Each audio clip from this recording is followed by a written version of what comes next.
Yeah, right now joining us here on the Full Court Press, he is the head coach of the volleyball team, doing a fantastic job, and again, off to a really good start. Coach Rob Neilson joins us here on the Full Court Press. Coach, how are you? Doing great. Excited to be with you guys.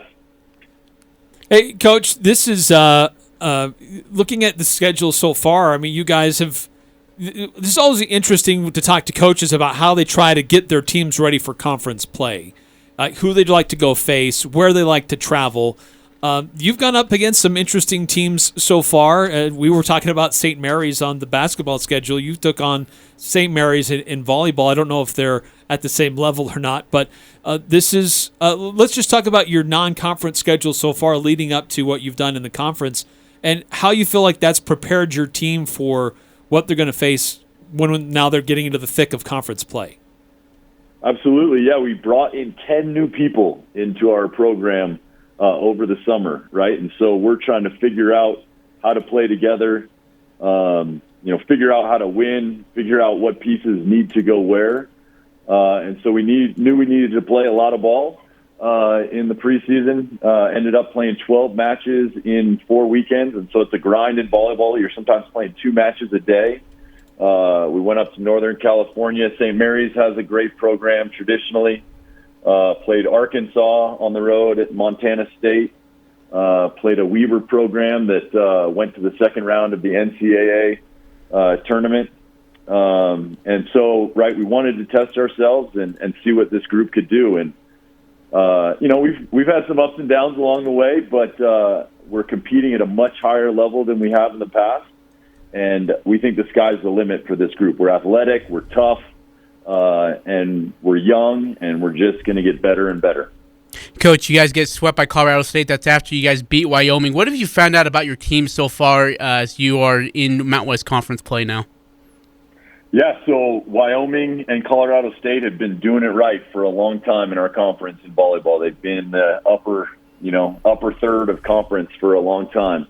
And so to go on the road and to beat a really tough Wyoming team in 5, I thought we played a good match in a lot of ways, and we played a tough match in a lot of ways. And coming off of that, you have a day in between. You travel down to Colorado State, who's been kind of a juggernaut in our conference for a long time.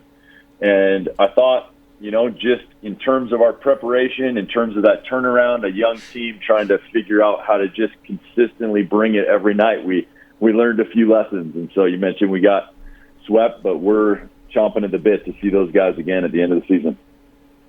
I guess that was going to be one of my other questions, is that this is much like a lot of other sports where you host them at your place, but then you return the favor and you make the trip to theirs as well. And I guess where are some of the more challenging places to play in the Mountain West Conference? Honestly, I have no idea, right? I've been here for a year and a half. There were no fans anywhere. That's a good point. For the first season that I went through in the spring. However, right, Colorado State traditionally has big draws, and they're a great team. Wyoming is obviously rowdy. That crowd does a great job, and they're really well coached. San Jose State is, their coaches have done a phenomenal job. And so we're trying to figure out. We're trying to see. UNLV is going to be at the top of the conference. Boise State's going to be at the top of the conference. And so we're excited to test ourselves against the best here in the next few weeks. And I'm excited with how our team stacks up. And now we just got to go learn to play and learn to win. Abby Pearson's been one of your key gals here on this team. She tallied a season-high 87 digs in the 5-set match, win over Wyoming, and led the team with a season-high 25 digs. Just tell us about Abby and what she's bringing to the team so far. Yeah, Abby's just, totally consistent. She's been a great leader. She just works hard every day. She's a great example of just kind of the ethic that we want to have and just this fun-loving spirit. Loves to come to the gym, just bright eyes and works super hard. And so, we're grateful for her, and she's learning a ton at the libero position and how to play and where to position herself and, how to play in pressure. And so she's got an incredibly bright future, and we're stoked to have her for the next 2.5 years. Speaking of other players on your roster, it's an interesting mix. You've got some local, homegrown talent here from the Cache Valley, others from the state of Utah, but you've also got some international flavor as well. You mentioned you brought on a lot of new players over this last year. When you're putting together your roster, I mean, how does that process work for you and your staff trying to put the right pieces in place? Yeah, we want people that can control the ball, passers and setters, and we want people that can terminate. So big arms, right? It's an arms race. How much force can you put behind that ball to make it tough for the other side? And so you mentioned, right, where we're going to find some of those people and some of those players. Arizona has been great to us. We have a lot of great talent from Arizona. Utah volleyball scene is really, really growing and really becoming impactful. Sort of, I think, the same way that you see in football and basketball, where there's a lot of talent from the state of Utah right now. So we're excited to kind of grow our presence and grow the momentum that's surrounding our program. And then just with my experience on the men's side at BYU, we recruited a lot of foreign athletes. We wanted guys that knew how to play the game, that learned kind of an international style of play. I think that continued with me with my time with USA Volleyball, traveling and making connections around the world. And then I came and watched the men's basketball team win a couple conference championships with some great pieces from overseas. And so we think, right, if we can find some talent from the West, and if we can find a few good people, bring them in from other parts of the country, and then find some great foreigners to add to that mix and kind of expand our recruiting pool, we think that we can, put a really talented, great product on the floor. Coach, offensively, you guys have been pretty darn impressive. Again, that 33-31 win over Wyoming was your highest scoring set since about maybe 14 years ago in November. And you're led by Kennedy Boyd on the offensive side, who's number one in hitting percentage at 391, second in best in hitting, I guess, at 380. So what she's putting the numbers up right now offensively, what have you seen out of your girls? Yeah, we're just, we're learning, and like I said, we're so talented. We got some players that can really hit it and they can move the ball around, and we're learning to play high-level volleyball, which is kind of the trajectory that you hit and how you attack when you can't hit it to the floor, but you have people and blockers in your way. And so how do you see hands and hit it off hands and use the angles of the game that are presented to you? And you mentioned Kennedy Boyd, right, a transfer from Arizona State, wanted to come back to Utah, get closer to home, be closer to family. She's been phenomenal for us. She was I think she was top 5 in the Pac-12 last year in blocks per set. So defensively and offensively, she can just bring it.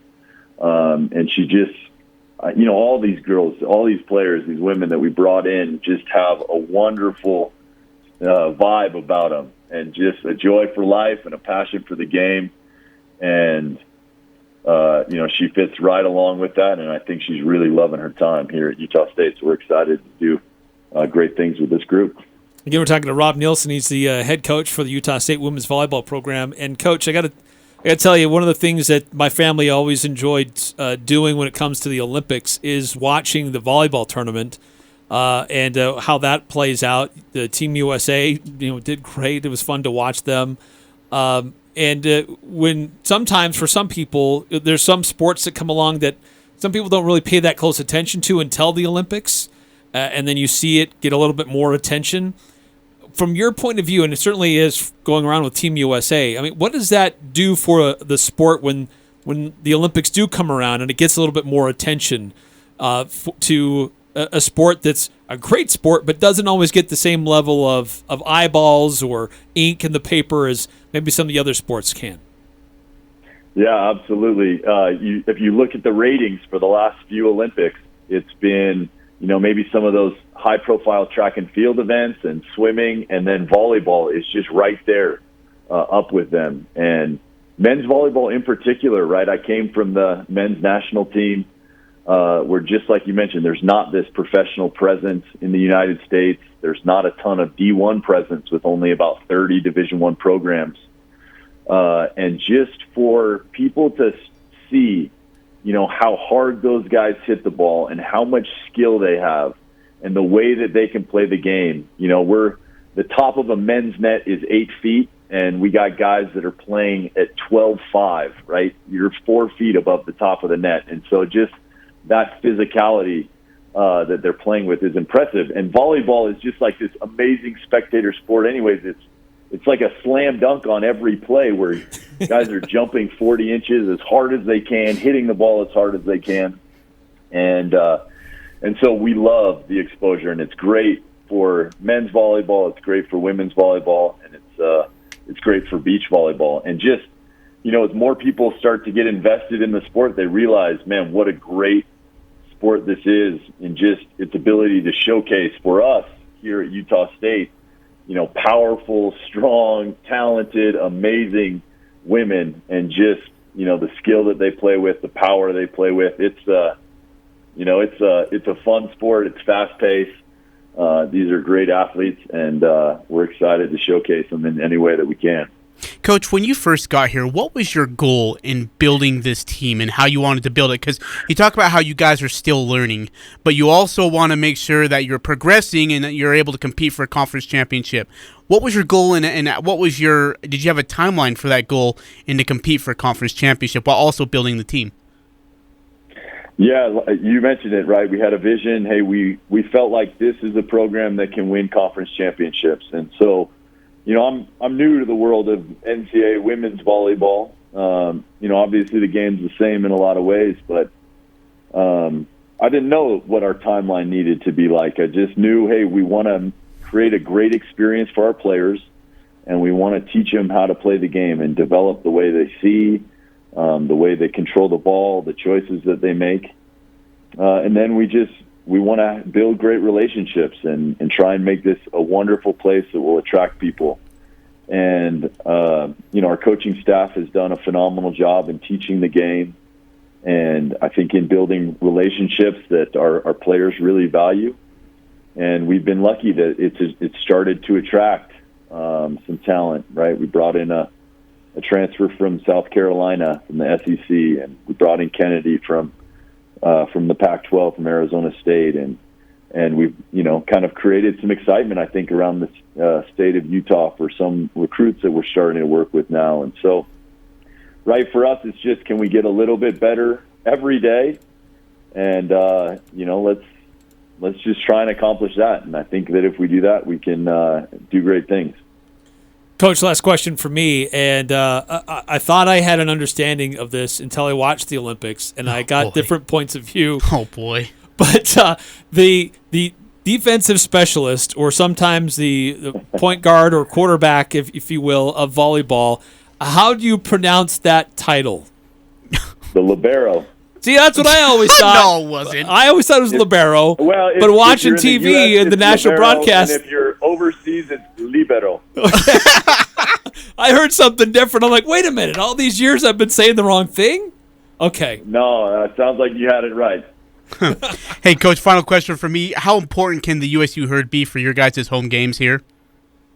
Oh, man, we love it. Our players, when I came in, had gone through some tough years, right? Some kind of lows where they weren't winning a lot and just kind of struggling. And every single player, when I sat them down, just raved about the support of the community.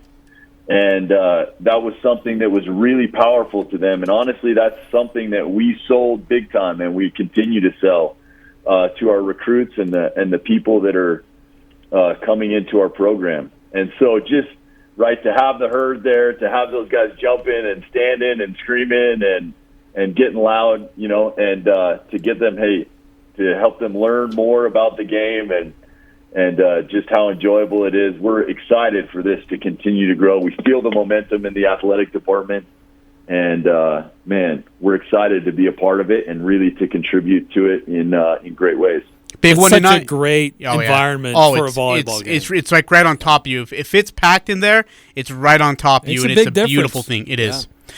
Coach, thank you so much. Big one tonight for the Aggies, 1-1 in conference play. Face a very talented Nevada team. That's at 7 o'clock tonight. Get there, get your tickets, go be a part of this great atmosphere. Coach, thank you so much for your time. Good luck tonight. Go get them. Thanks so much. Let's rock Club Estes.